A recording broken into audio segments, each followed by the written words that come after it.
सभी ज्योतिष प्रेमियों के लिए मेरा सादर नमस्कार। मैं डॉक्टर मस्तराम शर्मा, वैदिक ज्योतिष अनुसंधान संस्थान टोटो शिमला, साप्ताहिक भविष्यफल 23 अगस्त से 29 अगस्त 2021 तक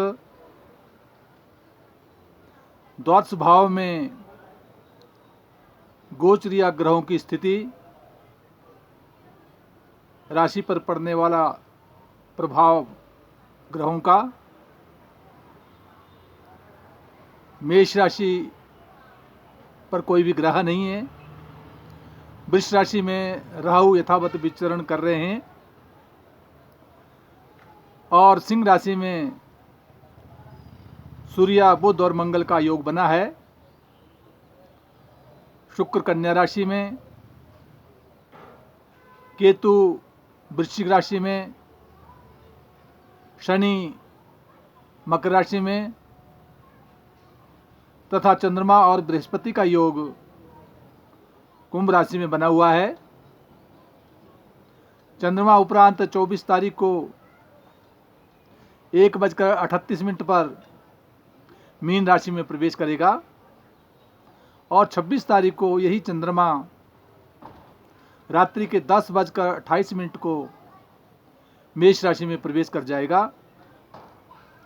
उपरांत 29 तारीख को प्रातः 10:19 पर जो है वृष राशि में प्रवेश करेगा और 26 तारीख को बुध ग्रह 11:20 पर जो है कन्या राशि में प्रवेश करेगा। इस प्रकार से द्वादश भाव में ग्रहों की स्थिति रहेगी। मेष राशि का जातक के लिए समय अनुकूल चला है।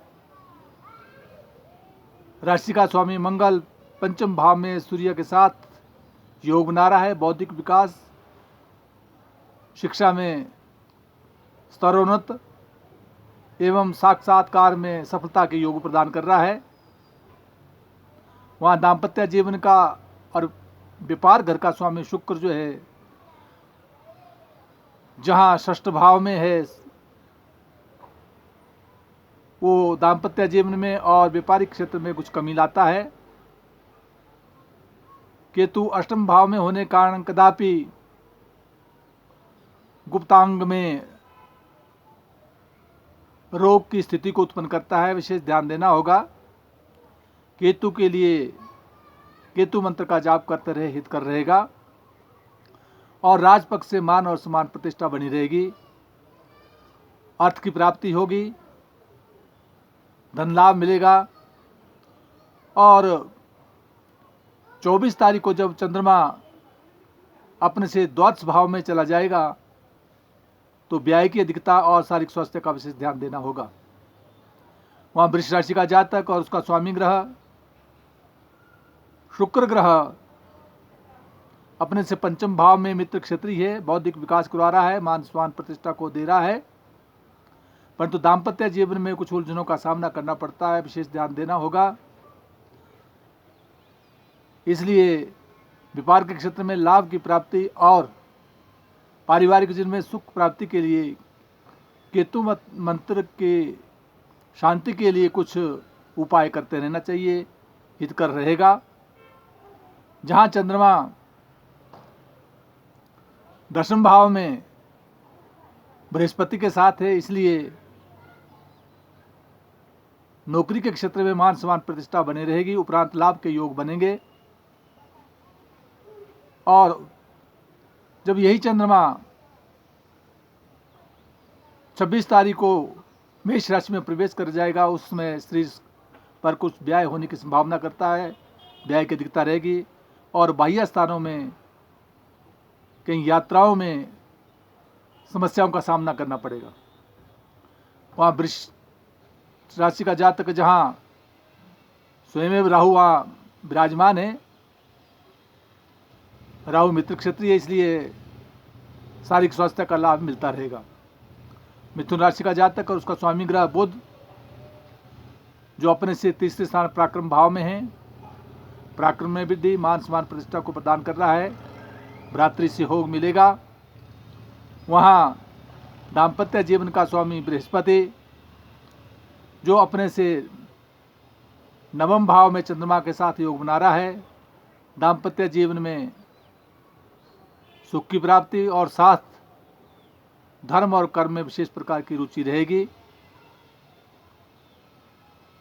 वहाँ जहाँ अपने से चतुर्थ भाव में शुक्र मित्र क्षेत्र विराजमान है, इसलिए जमीन और जायदाद प्रॉपर्टी के क्षेत्र में भी लाभ की प्राप्ति मिलेगी। शनि अष्टम भाव में है, दीर्घायु का योग देता है और भाग्य उदय करवाएगा। कर्क राशि का जातक और उसका स्वामी ग्रह चंद्रमा अपने से अष्टम स्थान में है। शारीरिक स्वास्थ्य का विशेष ध्यान देना होगा, चोट इत्यादि से बचना होगा। दाम्पत्य जीवन का परिपूर्ण सुख मिलेगा और कहीं जहां अष्टम स्थान में बृहस्पति और चंद्रमा का योग बना है, इसलिए दुर्घटनाओं से बचना होगा। उपरांत चंद्रमा जब अपने से भाग्य स्थान में चला जाएगा, मीन राशि में प्रवेश करेगा, 24 तारीख के बाद मान सम्मान और प्रतिष्ठा बनी रहेगी। सिंह राशि का जातक और उसका स्वामी ग्रह सूर्य स्वराशि है, अपने घर में विराजमान है। बौद्धिक विकास, मान सम्मान प्रतिष्ठा को प्रदान कर रहा है। शारीरिक स्वास्थ्य अच्छा रहेगा, परंतु क्रोध पर जो नियंत्रण रखना होगा। जहां दाम्पत्य जीवन का स्वामी शनि अपने से षष्ठ स्थान में है, इसलिए पत्नी के शारीरिक स्वास्थ्य में कहीं जोड़ों संबंधी पीड़ा से सावधानी रखनी होगी। और शनि मंत्र का जाप करते रहे तो व्यापार के क्षेत्र में और पारिवारिक जीवन में सुख की प्राप्ति मिलती रहेगी। वहाँ कन्या राशि का जातक और उसका स्वामी ग्रह बुध अपने से द्वादश भाव में अपने शरीर पर कुछ व्यय करवा रहा है। शारीरिक स्वास्थ्य का विशेष ध्यान देना होगा और चोट इत्यादि से बचना होगा, क्योंकि 3 ग्रहों का योग द्वादश स्थान में हुआ है। और उपरांत जो है यही बुध स्वगृह होकर के जो है 26 तारीख को जब अपनी ही राशि पर आ जाएगा, 11:20 के बाद शारीरिक स्वास्थ्य का लाभ, मान सम्मान प्रतिष्ठा बनी रहेगी। दाम्पत्य जीवन में और व्यापारिक क्षेत्र में कुछ उलझनों का सामना करना पड़ सकता है, इसलिए बृहस्पति मंत्र का जाप करते रहा करें। ओम ग्राम ग्रीम ग्रोम स गुरुवे नमः करना हितकर रहेगा। और उसके साथ ही जहां पंचम भाव में शनि विराजमान है, बौद्धिक विकास, मान सम्मान प्रतिष्ठा और कहीं साक्षात्कार में सफलता के योग प्रदान करता है। तुला राशि का जातक और उसका स्वामी ग्रह शुक्र अपने से द्वादश भाव में शरीर पर कुछ व्यय करवा रहा है। शारीरिक स्वास्थ्य का विशेष ध्यान देना होगा। नजला जुकाम ठंड से बचना होगा। और साथ द्वितीय भाव में केतु और द्वादश भाव में शुक्र होने के कारण जो है आंख और गला नाक संबंधी रोगों से बचना होगा। दाम्पत्य जीवन का स्वामी जो शनि मंगल ग्रह है वो अपने से एकादश भाव में है, इसलिए पत्नी की ओर से धन प्राप्ति के योग करा रहा है। सुख की प्राप्ति होगी, परंतु अष्टम स्थान में राहु कदापि कष्ट भी प्रदान करता, परंतु स्वगृह होने के कारण चिंता करने की आवश्यकता नहीं रहेगी। वृश्चिक राशि का जातक और उसका स्वामी मंगल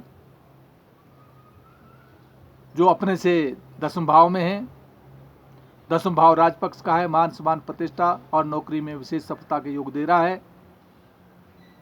साक्षात्कार सफलता के योग मिल रहे हैं। बौद्धिक विकास और पैतृक संपत्ति का लाभ और पिता के सुख की कामना को प्रदान कर रहा है। वहाँ दाम्पत्य जीवन में कुछ उलझनों का सामना करना पड़ सकता है, विशेष ध्यान देना होगा, परंतु भ्रातृ सहयोग बनेगा और बाह्य स्थान की यात्राओं में मान और सम्मान प्रतिष्ठा बनी रहेगी और इसके साथ जमीन और जायदाद प्रॉपर्टी के संदर्भ में भी लाभ की प्राप्ति होगी। धनु राशि का जातक और उसका स्वामी ग्रह बृहस्पति जो अपने से तीसरे स्थान में चंद्रमा के साथ योग बना रहा है, यात्राओं के योग, मान सम्मान प्रतिष्ठा को प्रदान कर रहा है।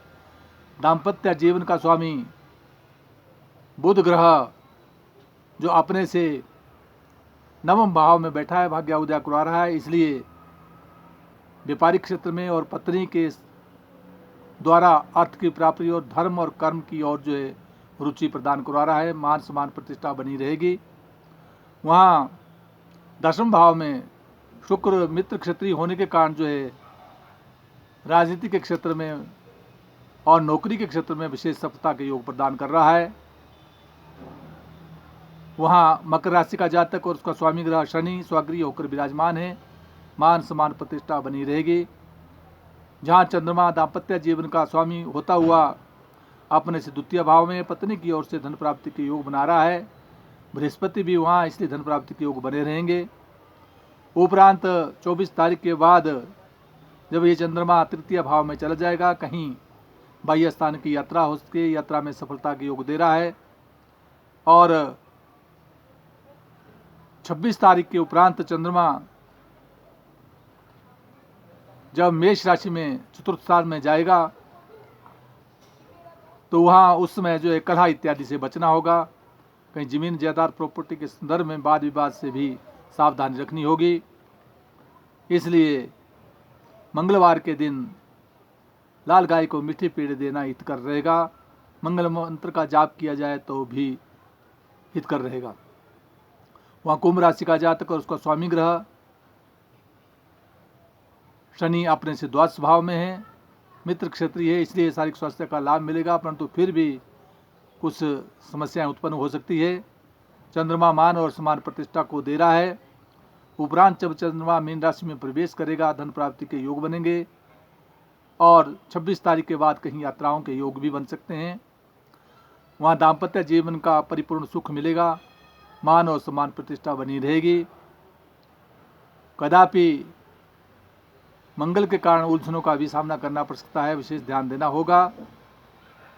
और जहाँ दशम भाव में केतु विराजमान है, वहाँ नौकरी के क्षेत्र में कहीं स्थानांतरण आदि का योग बनने की संभावना बनती है।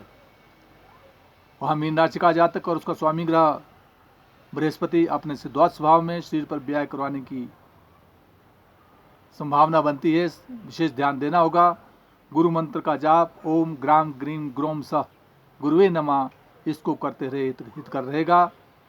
दाम्पत्य जीवन का परिपूर्ण सुख मिलेगा। शुक्र मित्र क्षेत्रीय होकर जो है सप्तम स्थान में बैठा है, व्यापार में विशेष सफलता के योग देता है। और जहाँ षष्ठ स्थान में सूर्य और मंगल का योग बना है, इसलिए राजनीति के क्षेत्र में, मुकदमे में विशेष प्रकार से सफलता के योग बनेंगे।